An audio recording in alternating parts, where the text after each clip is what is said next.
si loo nekk. ci jàmm. ça va bien. alhamdulilah. xanaa sa feebar bi daf la daane la. bilaay démb xaw ma lu ma fanaanoo. démb sa guddi bi may jóg di tuur ndox maa ngi dégg ay bruit sa néeg sax mais néeguma kenn du ci dugg yenn heure yi loolu moo tax dugguma ci. jël nga sa garab yi. garab yi fi jeex na ma taal. demoo hôpital tamit. hôpital. fii ni hôpital boo yoru kenn du la farataal. boo fàttalikoo ay at ci ginnaaw sa rakk ji Ibo ñàkk xaalis moo tax ci couloir hôpital bi la gaañoo.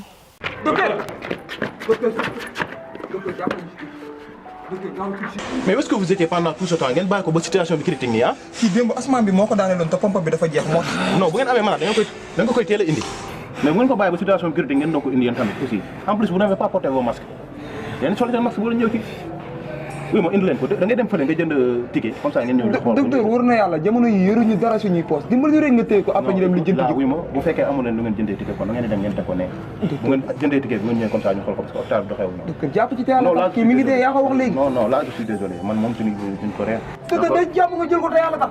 écoute dama leen def loolu bu fekkee ba ngeen ñu xool ko bu ngeen jëndee ticket bi ngeen ñëwee comme ça ñu xool